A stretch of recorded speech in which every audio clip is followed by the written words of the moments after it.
everyone. Nicole, Russo, and Dan Illman welcoming you to this week's edition of the Oaks Countdown. With two major preps taking place last weekend and the final three preps toward the Oaks all taking place this weekend, let's take a look at those current point standings toward a spot in the Kentucky Oaks starting gate on May 3rd. Remember, 14 fillies can start in the Oaks. There can and probably will be also eligibles listed on the program when entries are taken April 27th.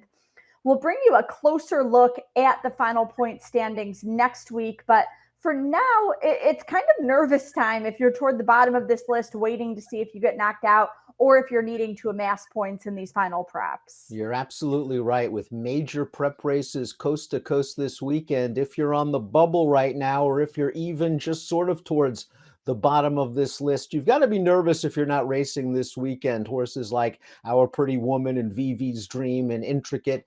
But I think the Tarifa right now, the number one exiting the Fairgrounds route to the Kentucky Oaks, she is your fairly strong leader right now of the fillies eligible, three-year-old fillies eligible to the Kentucky Oaks. Of course, we'll see one in the Santa Anita Oaks this weekend that isn't eligible for the Kentucky Oaks, and that is Kinza for the Baffert Barn.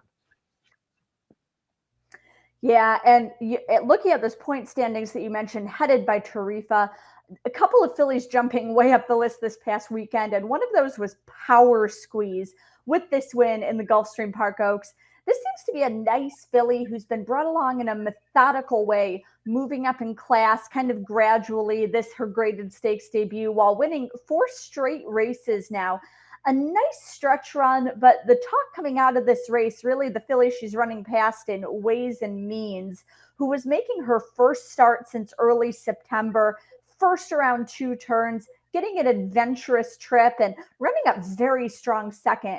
Trainer Chad Brown told our colleague David Grunning that if they wind up having the points to make the Oaks field, that is where they'll be. And I don't see why not. Ways and Means showed a tremendous amount of ability through an abbreviated campaign last year at 2. Just a dominant debut at Saratoga, then finishing second in the prestigious Grade 1 Spinaway. Unfortunately, she missed the rest of her campaign due to injury. You're right about the trip in this race. It was less than ideal, to be sure. She was very fresh off of the layoff. The pace was not very fast, and she made a premature wide move to make the lead turning into the stretch. And unfortunately for her, she just got tired. But I don't want to take anything away from Power Squeeze. You're right. It seems like all of the buzz coming out of that race is Ways and Means. But Power Squeeze, as you mentioned, has won 4 in a row. She's now 3 for 3 around 2 turns. And perhaps most importantly, this was the fast race we've been waiting for. She earned a 92 Beyer speed figure, and she looks like a horse that's going to go into the Kentucky Oaks under the radar with a legitimate chance to win. Absolutely. I think she's going to wind up being a very good price play for you in this Kentucky Oaks, the daughter of Belmont Stakes winner and good filly sire Union Rags, taking another step forward in the Gulfstream Oaks and has plenty of seasoning underneath her. Meanwhile, in the Fantasy Stakes at Oaklawn, Torpedo Anna handily handled what we thought was a pretty deep field in her 3-year-old debut. This is a filly with good form at Churchill Downs last season and is probably going to be dangerous going back there, second start off the layoff. This filly's been masterfully handled by Kenny, 3 for 4 lifetime. And this was her first start, as you mentioned, Nicole, off of a lengthy layoff. And I think Kenny found the right spot. It was a very competitive field, but I think it might have been the path of least resistance. These Oaklawn fillies and mares, to me, they're not perhaps as competitive as the ones we've seen at Gulfstream and the Fairgrounds thus far.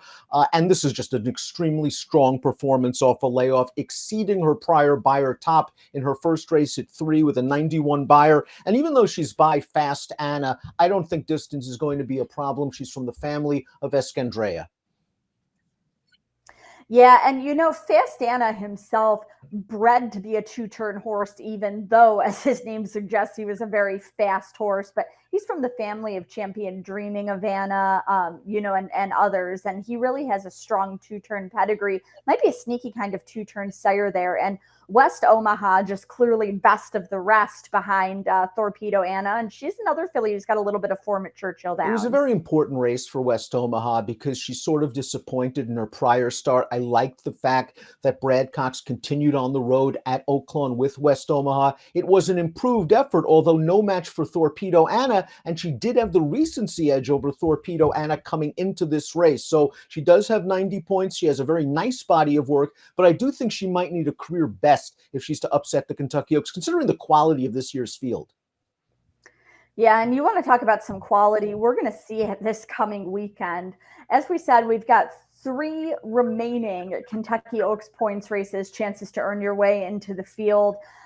This Friday, the Grade 1 Ashland at Keeneland. You mentioned the Santa Anita Oaks on Saturday, along with the Gazelle at Aqueduct. These races offer 100 points to the winner, 50 to second. Both should put you into this field. Even running third with 25, if you already have some points, could be enough to put you over the edge. And now the Santa Anita Oaks and Gazelle have not yet been drawn at the time of this taping, but we can show you the field for the Grade 1 Ashland on Friday, opening day at Keeneland. And boy, is it a corker. It certainly is. You've got the top 3 finishers from the Breeders' Cup Juvenile Fillies of 2023, led by champion Just FYI in this field. Now, of those 3 fillies, among them, they only have 1 race in 2024. That was Jody's Pride's victory in New York last time out. So we'll see what we get from Just FYI. She has not had the most ideal preparation. This is a belated debut. Candy, the number 1 to me, is very interesting because she seemed a little bit green as a 2-year-old. And I'm curious to see if she has improved from a physical standpoint, as well as just learning her lessons, lead changes, rating in her races a little bit more comfortably, showing more tactical speed for Todd Pletcher and Luis Saez. Candy, very interesting as she comes back to a track where obviously she was a Grade 1 winner last October as a juvenile. But I think the scenario very interesting for both her and Just FYI. They both are making kind of a belated 3-year-old debut. They'll both need to grab enough points to make the Kentucky Oaks starting gate, but this race not necessarily the end-all be-all for them, which I think could open the door for, say, Jody's Pride, who has the recency edge on both of them. And really the wild card in here is Impel, who has run good speed figures and has shown a lot of raw talent while unbeaten in 2 starts for Brad Cox, making her stakes debut here against a salty bunch. And while these 2-year-old fillies, Just FYI, Jody's Pride, and Candide look very, very strong on paper, their best form has come as 2-year-olds. And sometimes we've seen very precocious 2-year-olds not go on as at 3 and improve that much. Impel might be the now filly coming into this race because she does have the recency advantage wintering at Oaklawn, even though it's only 2 starts. She looked so impressive in her last race. She has excellent tactical speed. I think she's going to be very competitive despite a strong step up in class. Strong step up in class indeed. This one of the best fields that we've seen so far this spring in the first Grade 1 of the year for 3-year-old fillies. As we said, the fields for the Santa Anita Oaks and the Gazelle still developing, but next week we'll be able to bring you the results of all 3 races, as well as the final point standings toward the Kentucky Oaks. We'll bring you all that latest news next week right here on the Oaks Countdown.